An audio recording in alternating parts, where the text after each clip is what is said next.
우리 말씀은 히브리서 10장 10절부터 14절 말씀 계속해서 보겠습니다. 제가 마이크를 켰는 줄 알았더니 안 켜가지고 찬송가는 아마 반주만 나갔을 것 같습니다. 있으면 합독합니다. 이 뜻을 따라 예수 그리스도의 몸을 단번에 들이심으로 말미암아 우리가 거룩함을 얻었노라. 제사장마다 매일 서서 섬기며 자주 같은 제사를 드리되 이 제사는 언제나 죄를 없게 하지 못하거니와 오직 그리스도는 죄를 위하여 한 영원한 제사를 드리시고 하나님 우편에 앉으사 그 후에 자기 원수들을 자기 발등상이 되게 하실 때까지 기다리시나니 그가 거룩하게 된 자들을 한 번의 제사로 영원히 온전하게 하셨느니라. 아멘. 우리는 지금 계속해서 사도신경 제2장 예수 그 이름의 의미에 대해서 살펴보고 있으면서 또 본문 우리 히브리서 10장 10절부터 14절을 꽤 여러 번 지금 살펴보고 있습니다. 그만큼 이 10절부터 14절이 가지고 있는 중요한 의미들이 있기 때문인데요. 우린 그리스도께서 우리에게 주신 이 구원의 완전에 관한 주요한 내용들에 대해서 살펴보고 있고 오늘 두 번째에 해당하는 부분을 마무리 짓게 될 것 같습니다. 바로 예수 그리스도 자신이 완전하고 흠없는 제물이 되어 주심으로써 우리에게 필요한 이 죄의 정화를 이루셨고 또 하나님께서도 그 죄의 정화의 기반을 마련하신 그리스도의 이 공로를 통해서 우리를 용서하실 수 있는 그 기반이 마련하셨다는 것입니다. 우리가 아버지로 부르는 하나님께서는 결코 이 죄값의 대가 지불 없이 그에 상응하는 완전한 변제 없이는 결코 용서를 베푸시는 분이 아니시라고 지금 반복해서 말씀드리고 있는데요. 특별히 예수님께서 십자가 도상에서 마지막 죽기 전에 테텔레스타이 다 이루었다. 그 말씀의 의미가 바로 여기에 드러나는 것입니다. 주님께서 우리가 져야 할 빚을 대신 다 갚지 않으셨더라면 결코 우리는 하나님 아버지께로부터 온전한 용서를 받을 수 없었을 것이라는 겁니다. 그러나 우리 주님께서 자신이 의로운 제물로서 친히 또한 자신의 대제사장으로서 그러한 일을 행하셨기 때문에 하나님께서는 그 모든 죄가 갚아졌다는 것을 확인하시고 기쁨으로 우리를 향한 모든 불쾌함과 진노를 풀어버리시고 하나님께서 우리에게 원래 가졌던 참뜻인 우리를 사랑하시고 우리를 자신의 교제 안으로 이끄시는 그 일이 이루어진 것입니다. 우리가 그리스도를 믿을 때 용서받고 하나님의 관계가 회복되고 죄 없던 아담보다 더 나은 관계에 들어가게 되는 것은 바로 예수 그리스도의 완전한 대속으로 기반하는 것입니다. 하나님께서 가진 이 진노가 유화되고 그의 불편한 심기가 그리스도로 인해서 완전하게 해소되었기 때문에 이 모든 일들이 가능하게 된 것입니다. 그러니까 우리가 현재 지금 이 구원받은 이 은혜 그리고 이 땅에서 신자로 살아가는 그 모든 은혜 이런 것들이 다 바로 예수님의 그 구속을 기반으로 하는 것이라는 거죠. 지난 토요일 히브리서 10장 10절부터 14절에 중요점 두 번째를 다루었습니다. 나머지 부분을 오늘 말씀드리고 마치려고 하는데요. 바로 예수 그리스도께서 자기의 몸으로 드리는 이 단 한 번의 희생으로 우리는 이제 거룩함을 얻게 되었다고 말씀드렸습니다. 우리가 얻게 되는 이 거룩함에는 두 가지 요소가 동시에 복합적으로 일어나는데요. 하나는 이 완전하고 이 변함없이 주어지는 우리의 이 신분, 그리고 위치적인 이 성화, 그것이 확정적으로 주어진다는 것입니다. 우리가 예수님 믿을 때 이미 하나님의 거룩한 자녀가 되는 거예요. 거룩함을 받는 것이죠. 그래서 우리의 신분이 그전에도 말씀드렸지만 이 죄와 마귀의 권세 아래 있다가 이제 마귀의 자녀라고 부르죠. 이제 그러나 하나님의 자녀로 거룩한 하나님의 백성으로 바뀌어지는 것입니다. 이제 한 번 바뀐 그의 위치가 다시 되돌아가거나 그 주의를 잃어버리는 일은 없다는 것입니다. 그런 점에서 확정적이라는 것이죠. 그런 반면에 동시적인 또 다른 다른 요소는 바로 이 점진적인 성화, 우리의 인격적인 또 우리의 성품이 거룩하게 되어져 가는, 다른 말로 표현한다면 변화와 성숙을 이루어가는 그런 과정을 신자는 일생 동안 진행하게 되어 있습니다. 그런 과정을 살아가는 동안 우리가 다윗의 인생을 살펴보듯이 혹은 아브라함의 인생을 살펴보아도 이렇게 나아갔다가 퇴보했다가 마치 또 수렁소로 빠져들었다가 다시 이 성화의 진보를 이루고 이런 과정이 그들에게도 있었던 것처럼 우리에게도 반복적으로 일어난다는 것입니다. 우리가 정말 수고하고 애써서 어느 정도 이제 신앙의 성숙에 이뤘다고 생각하는 그 순간 우리는 또 나락으로 떨어질 수도 있는 거죠. 그러다가도 또 하나님의 회개케 하시는 은혜를 입어서 다시 한번 더 은혜를 힘있게 붙들고 일어서는 놀라운 성숙의 과정을 이루기도 하는 것입니다. 우리 신자들은 다 그런 과정을 각자 그 정도와 강도와 또 어떤 일생의 어떤 모든 순간들이 각자 다르게 그런 과정을 겪게 되는 거죠. 그러므로 우리는 누군가를 비판하거나 비난할 그런 처지가 못 된다는 겁니다. 그렇게 해서도 안 되는 것이죠. 왜냐하면 각자가 겪는 그 성화의 진보의 과정은 하나님의 계획 속에서 이루어져 가기 때문에 우리가 누군가에게 너는 왜 그렇게 지지부진하냐 말할 수 없다는 것입니다. 그렇게 말했던 그 사람이 오히려 그의 죄악이 드러나고 실수를 하게 되고 나락으로 떨어지게 될 경우에 역전된다는 것입니다. 그러므로 우리는 일생을 마치는 순간까지 누구에게인가 정죄의 화살을 보내거나 또 비판하는 그런 자세를 취할 필요는 없다는 것입니다. 10절 서두에 이 뜻을 따라 이 라는 말은 그리스도께서 성육신하신 목적이 하나님의 뜻이었다는 것을 말합니다. 그 뜻에 따라 이루어진 것이 뭐냐? 바로 우리의 거룩, 우리의 성화라는 것입니다. 하나님의 뜻, 그것은 무엇입니까? 바로 그 아들로 하여금 상처를 입게 하고 그리고 그 아들로 하여금 죽음에 이르게 하시는 것. 그런 결과로 우리로 하여금 이제 드디어 죄로부터 벗어나서 하나님과 완전한 관계를 회복하는 그것이 하나님의 뜻이었다는 것입니다. 그것이 에베소서 1장 3절부터 또 이 10 몇 절까지인가 드러나죠. 하나님의 뜻이 무엇인가를 잘 보여주고 있습니다. 그 뜻을 따라 이 아들이 바로 자기의 몸을 희생 제물로 드리셨으니까 이 성화는 하나님의 뜻이라는 것입니다. 여러분 우리가 거룩하게 되는 것은 하나님의 뜻이었다는 겁니다. 이제 시편 40편 6절부터 7절의 그 말씀을 우리가 이제 조금 이해할 수 있게 되었습니다. 제가 한번 읽어보겠습니다. 주께서 내 귀를 통하여 내게 들려주시기를 제사와 예물을 기뻐하지 아니하시며 번제와 속죄제를 요구하지 아니하신다 하신지라. 이 말은 이 다윗의 이 고백이 모세의 이 제사 제도를 하나님께서 처음부터 원하지 않으셨다 그런 말을 하는 것이 아닙니다. 하나님께서 가지신 이 불만이 무엇인가를 말하고 있는 거예요. 하나님께는 이 동물 제사가 그러니까 늘 불만이었어요. 왜냐하면은 그 동물의 희생 제사가 정말 하나님의 마음을 속 시원하게 그리고 하나님께서 우리를 향해 가지신 그 뜻을 완전히 펼쳐낼 수 없기 때문이에요. 거기에는 한계가 있었다는 것입니다.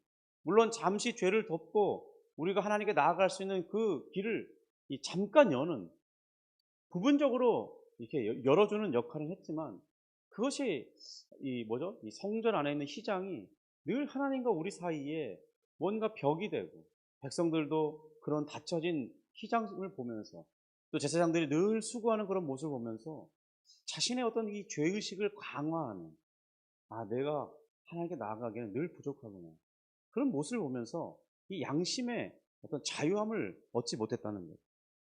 그러니까 하나님과에게 나아갈 때 늘 하나님이 두려움의 대상으로 사랑하는 아버지가 아니라 나를 기쁨으로 받으시는 하나님으로 볼 수 있는 것이 아니라 늘 두려움의 대상이 되는 것입니다.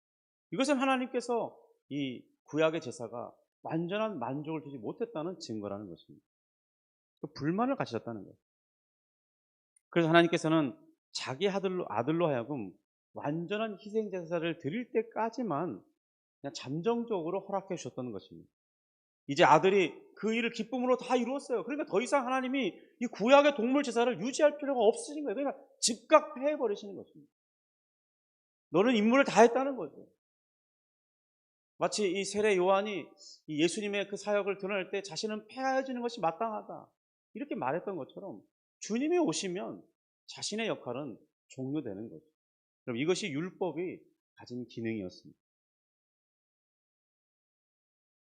지금 7절에 그때 내가 말하기를 내가 왔나이다. 나를 가리켜 기록하는 것이 두루마리 책에 있나이다. 이렇게 말씀합니다.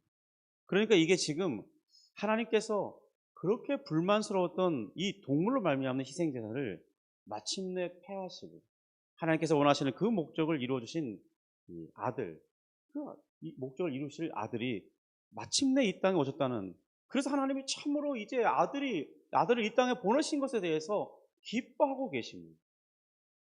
간접적으로 표현하고 있는 거죠. 그러니까 하나님의 뜻의 이 핵심은 그 첫 번째 것, 이 제사장직의 희생, 성전의 의식 체계, 이런 것들이 이런 것들을 중심으로 하고 있는 이 옛 언약 전체를 쓸모없는 것, 더 이상 필요하지 않은 것으로, 그러니까 이루었기 때문에, 성취되었기 때문에 더 이상 이것은 필요로 하지 않는 그런 것이 되게 하는 것이었습니다. 하여튼 언젠가는 그것을 쓸모없는 것이라고 말하고 폐지하기를 원하셨던 거예요. 그래서 이 8장 13절에 보면, 그리고 두 번째 이 예수님을 중보자로 하는 새 언약을 세우시고 그것을 통해서 하나님께 나아갈 새롭고 살아있는 길을 확립하는 이것이 하나님께서 가지신 궁극적인 목적이었다고 말씀하고 있습니다. 그리고 이제 10장 19절부터 21절까지를 보시면 우리 같이 한번 10장 19절부터 21절을 한번 읽어보겠습니다. 그러므로 형제들아 우리가 예수의 피를 힘입어 성소에 들어갈 담력을 얻었나니 그 길은 우리를 위하여 휘장 가운데로 열어놓으신 새로운 살 길이요 휘장은 곧 그의 육체니라. 또 하나님의 집 다스리는 큰 제사장이 계시며. 그럼 이렇게 하나님께서는 첫 것을 폐하시고 그리스도를 통해서 둘째 것을 세우시는 이 궁극적인 목적이 무엇이었냐?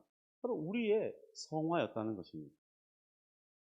성화는 그러니까 이전에 말씀드린 대로 죄의 제거, 양심의 정화, 이것을 통해서 정말 양심이 자유함을 얻고 하나님께 담대히 나아가게 되는 그것이었다는 겁니다. 이것은 또한 창세전에 우리를 하나님이 택하신 목적이기도 한데요. 에베소서 1장 4절에 보면 이렇게 기록됩니다. 곧 창세전에 그리스도 안에서 우리를 택하사 우리로 사랑 안에서 그 앞에 거룩하고 흠이 없게 하시려. 이 말씀에서 분명히 하나님께서 우리를 택하시는 목적이 드러나요. 우리를 하나님 앞에 거룩하고 흠 없는 그런 존재들로 세우기를 원하셨다는 겁니다. 하나님께서 창세전부터 우리를 그리스도 예수 안에서 자기의 자녀로 선택하셨다는데 그 궁극적인 목적이 있었다는 겁니다. 그것은 뭐냐면 바로 우리로 하여금 이 죄에서부터 벗어나서 온전하게 하나님의 자녀가 되는 것이었다는 거죠. 여러분 지금까지 이렇게 말씀드리는 것을 잘 이해하고 따라왔다면요, 우리는 자연스럽게 궁금증을 하나 가져야 됩니다. 조금 전에 특별히 에베소서 1장 4절에 대해서 드릴 때도 궁금함이 생겨야 됩니다. 그게 뭐냐면, 그럼 하나님께서 창세 전부터 우리의 죄를 제거하고 그리고 우리로 하여금 하나님 앞에 온전한 자녀로, 합당한 자녀로 세우는 것이 하나님의 이 목적이었다면, 우리를 선택하시는 그 목적이 그런 것이었다면, 그러면 벌써 세상을 창조하기 전에 그런 목적을 가졌다고 했으니까 이게 여기에 무슨 문제가 생기냐면, 그러면 이미 하나님은 우리가 타락하고 죄의 문제가 우리 인생 가운데 들어올 것을 이미 알고 계셨다는 것인가, 그 문제가 생겨납니다. 그러면 알면서도 하나님이 우리를 타락하게 하셨다는 건가? 그럼 하나님은 죄의 방조자인가? 이런 궁금함이 생겨야 되는 것이 이 자연스러운 이 논리적인 이 어떤 사고 과정이라는 거죠. 여러분은 어떻게 생각하십니까? 과연 하나님께서 우리를 그의 자녀로 택하실 때 그러면 이렇게 물어야 되죠. 그러면 그것은 우리가 타락하기 전에 하신 것입니까? 아니면 우리가 타락한 후에 우리를 선택하신 것입니까? 세상을 창조하기 전에 그것을 계획하셨다는 것이니까 과연 무엇이 맞습니까? 이런 궁금증이 생겨나는 거죠. 성도 여러분, 과연 무엇이 맞겠습니까? 어떤 것이 맞는 주장입니까? 그럼 이렇게 무엇이 맞겠습니까? 그러니까 선택 전 타락설, 선택 후 타락설, 또 다른 말로 선택 전 예정, 선택 후 예정설. 뭐 이런 말이 있거든요. 무엇이 맞겠습니까? 물으면요. 입장차가 나눠지게 돼요. 왜냐하면요. 성경을 각각 찾아낼 수 있거든요. 그것을 지지하는 성경 구절이 여러 군데 있습니다. 그러니까 각각 두 개의 입장을 다 지지하는 성경 구절이 있다는 거예요. 그러니까 각자 그 성경을 찾아서 자신이 치우치는 그 주장을 맞다고 논증하다 보면 치열한 격렬한 논쟁 속으로 빨려 들어가게 됩니다. 여러분, 그러니까 우리가 여기에서 무엇이 맞느냐 여기에 초점을 두기보다는 타락이나 죄의 문제가 이미 하나님의 이 선택이라는 영원한 경륜 안에서 허용되고 있는 문제라는 사실을 깨닫는 것이 중요합니다. 왜냐하면 이것은 창세 전에 일어난 일이기 때문에 하나님의 작정과 경륜 속에서 뜻하신 바이기 때문에 우리의 이성이나 사고체계를 훨씬 뛰어넘는 영역의 이야기예요. 그러니까 생각을 해볼 수 있어요. 왜냐하면 하나님께서 계시를 통해서 드러내셨으니까. 그런데 타락 전 예정설, 타락 후 예정설을 둘 다 지지하는 성경들이 각각 있기 때문에 우리 생각을 해볼 수 있죠. 그런데 초점은 그것이 무엇이 맞느냐는 논쟁적이기보다는 하나님의 경륜 안에서 이것이 허용되고 있다라는 생각을 하는 것이죠.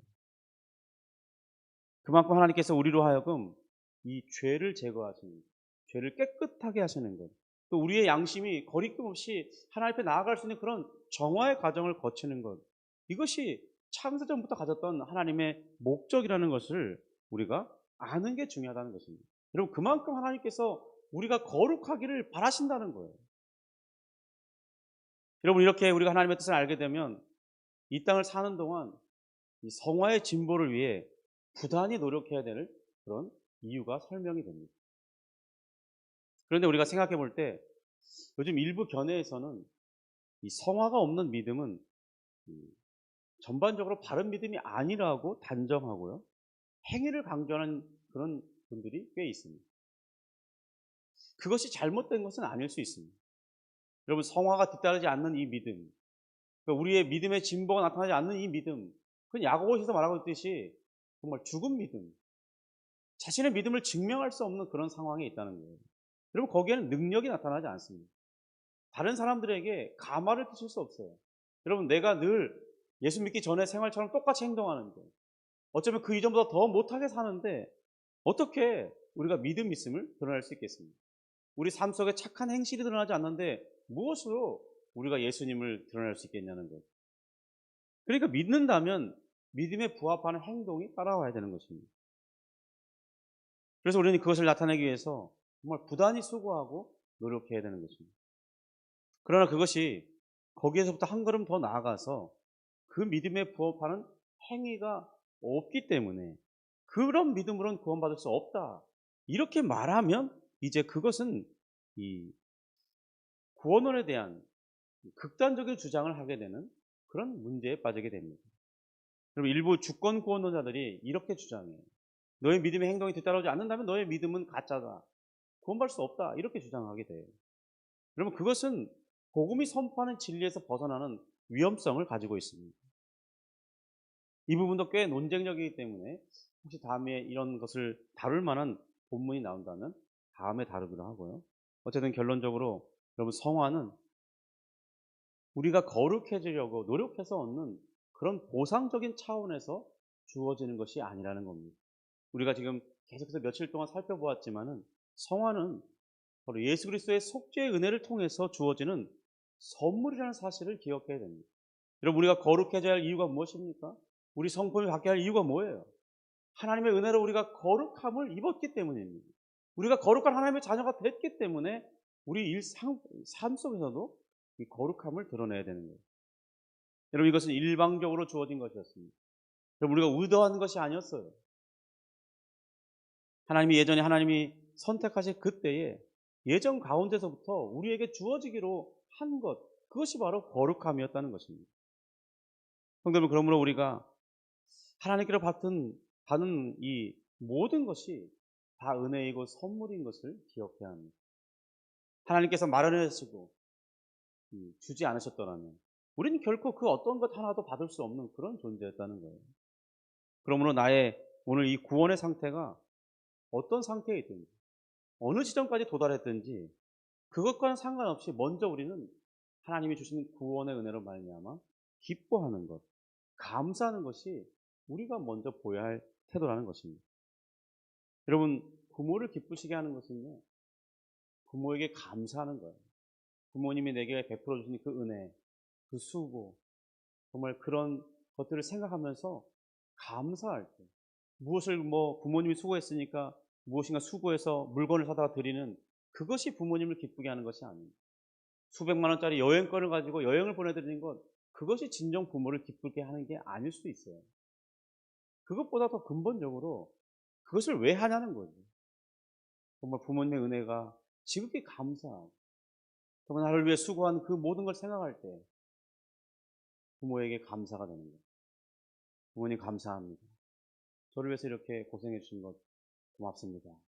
그런 마음을 우리가 표할 때 부모는 정말 한없는 기쁨 속에 살아가는 것입니다. 우리 하나님 또한 동일하다는 거예요. 우리가 베푸신 구원을 기뻐할 때 그것이 하나님이 가장 기뻐하시는 것입니다. 그것을 감사하다고 말할 때 하나님은 최고의 영광으로 받으시는 거예요.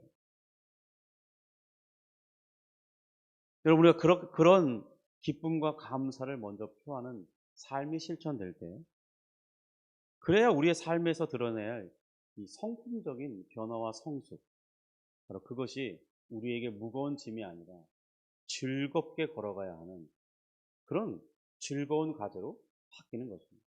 많은 분들이 거룩에 대한 유혹, 성품적인 변화와 성숙을 이루고자 애씁니다. 그런데 그것이 무거운 짐으로 다가올 때가 많아요. 여러분, 그것이 우리에게 무거운 짐이 아니려면, 즐거운 과제로서 받아들이시려면 하나님의 이 뜻을 알고 우리가 먼저 감사하는 생활을 먼저 시작해야 할 것입니다. 그러면 자연스럽게 오늘 나의 이 삶의 모든 목표, 주를 위해 살고자 하는 그 모든 것들이 즐거운 과제로 바뀔 것입니다. 기도하겠습니다. 하나님 아버지, 감사합니다.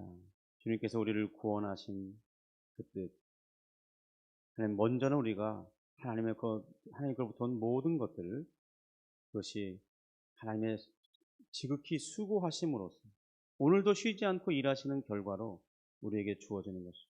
그러나 우리에게는 아무것도 요구하지 아니하시고 오직 믿음으로 그것을 받으니 우리 마음이 그의 은혜를 알고 하나님 앞에 감사를 표하고 주신 것을 기뻐하는 삶을 사는 것, 하나님, 그것이 하나님이 가장 원하시는 것임을 생각하기 원합니다. 그리고 그러한 바른 뜻을 알아서 오늘 나에게 요구하시는 이 변화와 성숙도 그것이 무거운 짐으로 내게 맡기시는 것이 아니라 정말 즐거운 과제를 하듯이 그렇게 하나님 우리가 할 수 있기를 원합니다. 주님, 우리에게 구원하신 목적과 뜻을 바르게 헤아릴 수 있도록 지혜와 총명을 더하시고 우리 마음에 깊이 각인하고 오늘 하루를 살아갈 수 있게 원합니다. 주님, 도와주시고 역사해 주옵소서. 오늘 아침에 기도할 때 은혜를 베풀어 주옵소서. 예수님의 이름으로 기도합니다. 아멘.